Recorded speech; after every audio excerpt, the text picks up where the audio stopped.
स्वागत अभिनंदन आपका अपने चैनल एस्ट्रो डॉक्टर शालिनी बहल में। आज हमारा जो टॉपिक है that is related with the vastu, और वास्तु में भी सबसे ज्यादा इंपॉर्टेंट है। अब अपार्ट फ्रॉम घर का वास्तु देखने या इंडस्ट्रियल वास्तु के अलावा अगर हमें किसी भी एजुकेशनल इंस्टीट्यूट, चाहे उसमें यूनिवर्सिटीज हैं या बिग स्कूल्स आते हैं या इवन एक स्मॉल कोचिंग इंस्टीट्यूट, या आप घर में ही कोचिंग कराते हैं, तो आप वास्तु के अकॉर्डिंगली किन चीजों का ध्यान रखेंगे, इस विषय पे हम चर्चा करेंगे। उम्मीद है आप मेरे पहले के भी वास्तु के जितने भी एपिसोड्स चल रहे हैं आप उन्हें देखते होंगे, और अगर आप इन्हें बहुत बारीकी के साथ देखेंगे तो आप घर में बैठे बैठे भी अपनी इन सब छोटी छोटी अमेंडमेंट से अपने बहुत से वास्तु दोषों को दूर कर सकते हैं। जो भारत है वो ज्ञान के क्षेत्र में विश्व गुरु कहा गया है, और जो ज्ञान है वो रीढ़ की हड्डी है। अगर ज्ञान है तभी हम बहुत सी मंजिलों को छू सकते हैं। ज्ञान के माध्यम से, उसके स्तोत्र के द्वारा, जो हमारे स्तोत्र हमेशा ऋषि मुनि रहे हैं और उनके स्तोत्र रहे हैं हमारे जितने भी वेद और उपनिषद। पहले तो गुरुकुल हुआ करते थे, और गुरुकुल में क्या देखा जाता था कि उसके आसपास प्रकृति बहुत ज्यादा हो, यानी कि फिर से वही पंच महाभूत तत्व, अग्नि, पृथ्वी, वायु, जल और आकाश। तो जो वास्तु है बहुत पुराना है। तब ऐसा एटमॉस्फेयर मिलता था कि नदी के किनारे गुरुकुल होते थे, ठंडी हवा होती थी, सुबह दिन में सूर्य उदय का अनुभव होता था, और साथ ही साथ नदियां या तालाब, झील उसके किनारे होते थे, शांत वातावरण होता था। तो अब आजकल का जो शिक्षण संस्थान है, यानी कि जो स्कूल्स हैं या जो यूनिवर्सिटीज हैं, वो ऐसे एटमॉस्फेयर में नहीं बनते। क्यों? एक तो जगह की कमी है, जनसंख्या बहुत ज्यादा है, परंतु जितना भी स्थान उपलब्ध है, इवन आपका खुद का एक कोचिंग इंस्टीट्यूट है, उसमें भी जितना स्थान उपलब्ध है उसको इस तरह से वास्तु के अनुरूप बनाएं कि जो भी पंचभूत तत्व हैं वो सभी के सब बैलेंस हो।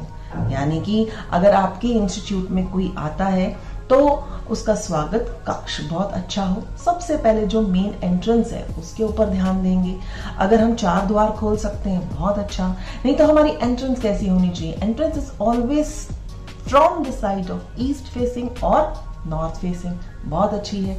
ईस्ट भी जब सूर्य उदय होता है ना, तब अगर बोला जाए ईस्ट ऑफ नॉर्थ ईस्ट, तो वहां पे बौद्धिक स्तर, मानसिकता का स्तर, क्षमताएं बढ़ती हैं। अगर हमारा इंस्टीट्यूट छोटा सा भी इंस्टीट्यूट है, और अगर हमारी उसकी फेसिंग नॉर्थ से या ईस्ट से, सिलसिला यहीं पर ही अभी खत्म नहीं होगा कि हमने एंट्रेंस बहुत अच्छी ले ली और अंदर नहीं देखा। तो अब हम देखते हैं स्टेप बाय स्टेप कि हमें किस तरह से वास्तु करना चाहिए। हो सकता है कि बिल्डिंग पहले की बनी हुई हो, आपके समक्ष तब आए जब उस बिल्डिंग को किसी ने दोबारा से खरीदा हो, तो तब चेक करें कि किस कारण से, अगर कोई भी स्कूल रीसेल पे आ रहा है, तो what it should be the cause behind of reselling of this property. तो उसे ठीक करने के उपरांत बैलेंसिंग करेंगे, तभी जिसने भी ये प्रॉपर्टी ली होगी तभी वो चल पाएगी।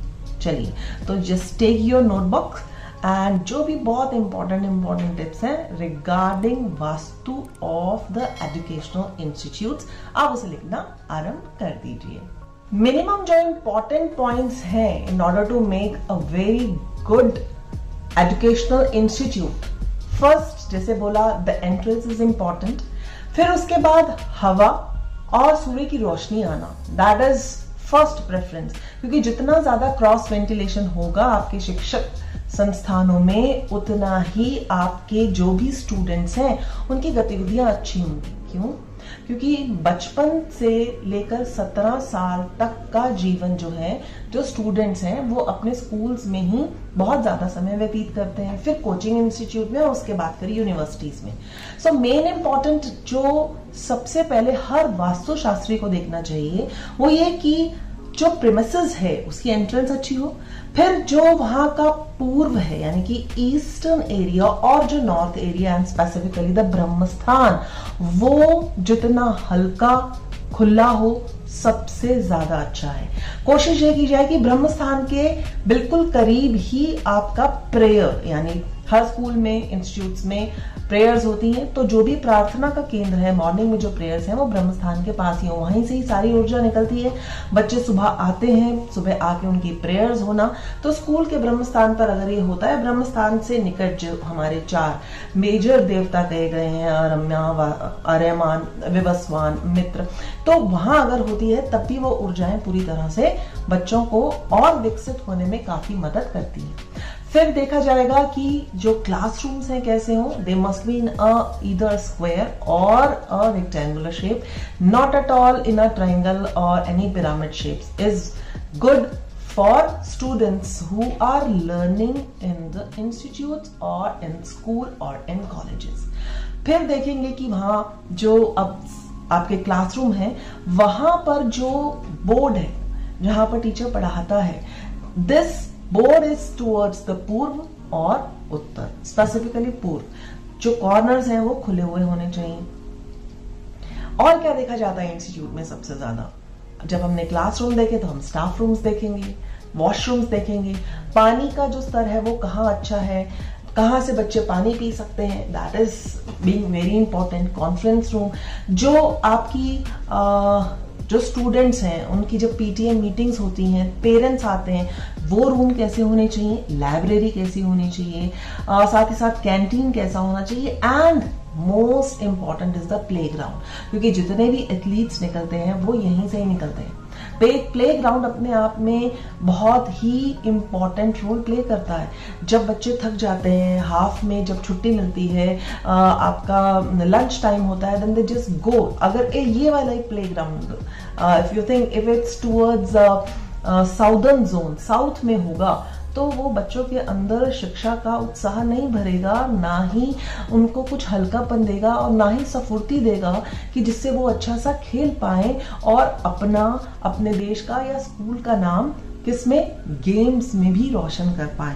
तो few important points they must be seen. और जैसा कि आजकल के युग में हमारे जो इंस्टीट्यूट्स हैं, हमारे स्कूल्स हैं, हमारी यूनिवर्सिटीज हैं, वो सिर्फ एक ग्राउंड लेवल पर सीमित नहीं होती हैं। तो स्टेयर्स कहाँ से निकाली जाए, स्टेयर्स की शेप कैसी हो, कितनी स्टेयर्स होनी चाहिए, और साथ ही साथ अगर लिफ्ट एरिया वो कहाँ होना चाहिए, आपका जो रिसेप्शन है वो कहाँ होना चाहिए, प्रिंसिपल्स कहाँ बैठे, दे आर वेरी इंपॉर्टेंट। खाली एक स्टाफ रूम तो होता नहीं है, और हर एक जोन में डिफरेंट क्लासरूम्स होते हैं। आपको कैसे क्लासरूम्स कहाँ देने चाहिए, that is important. Higher level के जो लाइक 10 से 12 तक के जो स्टूडेंट्स हैं, उनके क्लासरूम कौन से कॉर्नर में होने चाहिए, कौन सी डायरेक्शन में होने चाहिए, या कौन सी बिल्डिंग में होने चाहिए, इसका देखना भी एक वास्तुशास्त्री के लिए बहुत ज्यादा इंपॉर्टेंट रोल प्ले करता है। साथ ही साथ जो स्टाफ रूम है वो एक नहीं होता, बिकॉज बहुत सारे हमारे जो क्लासेस हैं उनके सेक्शन A to C तक, A to B, D, बहुत सारे सेक्शंस होते हैं, multiple teachers are being there, so they are the various staff rooms also.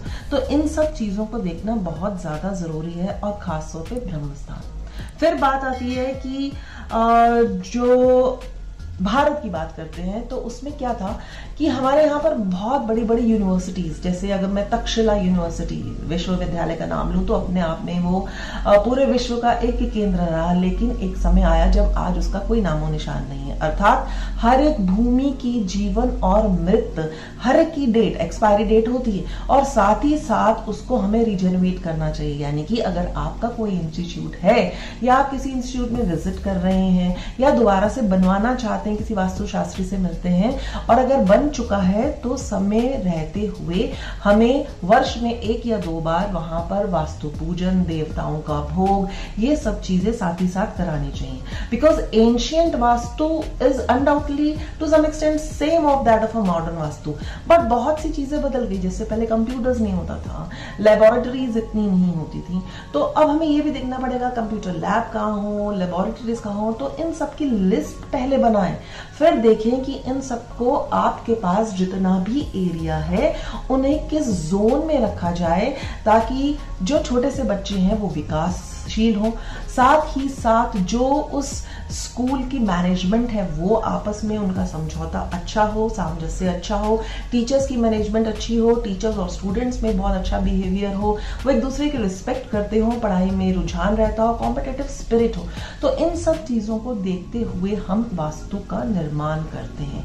आगे आने वाली वीडियोस में हर वीडियो में मैं बताऊंगी कि किस तरह से हम सीढ़ियों की वास्तु देखें, किस तरह से हम स्टाफ रूम की वास्तु देखें। तो इस पूरी सीरीज में आप मेरे साथ जुड़ते रहिए। अंत तक सुनने के लिए आप सभी को हृदय से प्रणाम। अपना और अपनों का ख्याल रखें, अपना ज्ञान बढ़ाते रहें। अगर आप वास्तुशास्त्री हैं तो मेरे साथ जुड़े रहें, अगर आप वास्तुशास्त्री नहीं भी हैं तब भी मेरी इन वीडियो से आप बहुत कुछ सीख सकते हैं। और हाँ, जो मेरा कोर्स अभी लॉन्च होने वाला है, आप नीचे स्क्रॉल किए हुए नंबर्स पर मुझसे जानकारी व्हाट्सएप के द्वारा प्राप्त कर सकते हैं। जल्द मिलती हूँ नए वीडियोस में, तब तक के लिए do take care of yourself.